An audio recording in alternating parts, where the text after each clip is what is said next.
Nous allons voir dans cette vidéo formation comment insérer une équation dans votre document Word 2010. Donc tout d'abord, pour insérer une équation, vous vous rendez en haut, donc dans le ruban Office 2010, et je clique ici sur Insertion pour accéder à l'onglet Insertion. Je vais maintenant me rendre tout à droite de cet onglet, donc vous voyez ici sur la partie Équation. Donc sachez tout d'abord qu'il existe différentes équations déjà proposées par le logiciel. Pour les afficher, vous cliquez ici sur la flèche à droite d'équation. Vous avez donc maintenant un menu qui s'ouvre pour vous afficher donc les différentes équations proposées par Word 2010. Donc vous voyez ici par exemple le développement de Taylor, l'élévation d'une somme, la formule quadratique, etc. Donc vous descendez ici à l'aide de l'ascenseur pour afficher les différentes équations. Si par exemple vous souhaitez insérer l'équation sur la loi binomiale, vous cliquez sur l'équation correspondante et vous pouvez voir que celle-ci s'insère automatiquement dans votre document. Sachez qu'il est bien évidemment possible de la modifier.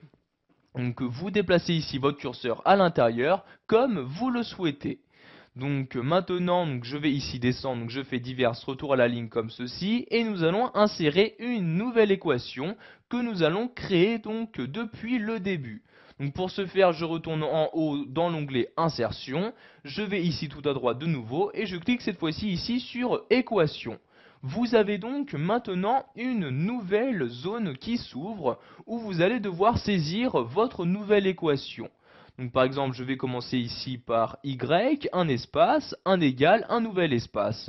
Nous allons par exemple ici maintenant insérer une fraction. Donc je me rends ici en haut dans la partie fraction. Donc vous voyez, je clique sur fraction comme ceci. Vous choisissez donc le type de fraction que vous souhaitez utiliser. Donc par exemple, je vais prendre ce type-là, je clique donc dessus pour l'insérer. Donc vous voyez maintenant la fraction s'est insérée et vous avez donc que ce soit en haut ou en bas différents carrés. Donc carrés que vous allez pouvoir remplacer par des valeurs pour compléter cette équation. Je clique donc ici sur le premier carré et je choisis donc l'élément que je souhaite insérer. Si vous souhaitez par exemple insérer des exponentielles, je clique ici sur la partie exponentielle comme ceci.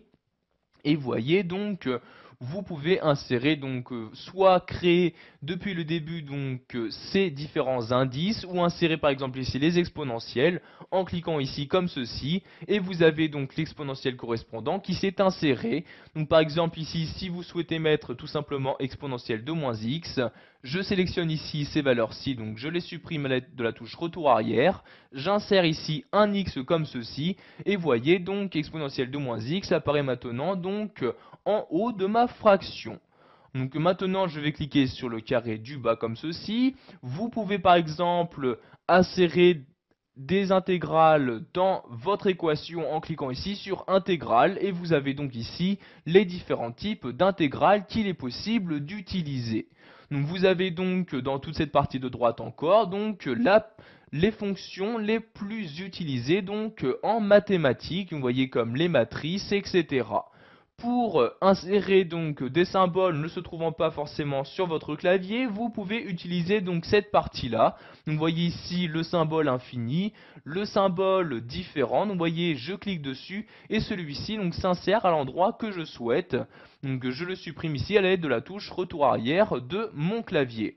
Donc ici par exemple, je vais mettre donc y égale exponentielle de moins x divisé par 4 comme ceci. Je clique en dehors de mon équation et voyez donc j'ai pu insérer l'équation. Pour la déplacer, vous cliquez tout d'abord dessus, vous cliquez ensuite sur cette partie-là, donc je clique et tout en maintenant le clic de ma souris, je la déplace. Donc par exemple ici, je lâche le clic de ma souris et vous pouvez voir que l'équation s'est bien déplacée dans mon document. Voilà, vous savez maintenant comment insérer une équation sous Word 2010. Vous avez donc appris à en créer une depuis le début et donc à utiliser les différentes fonctionnalités qui vous sont proposées.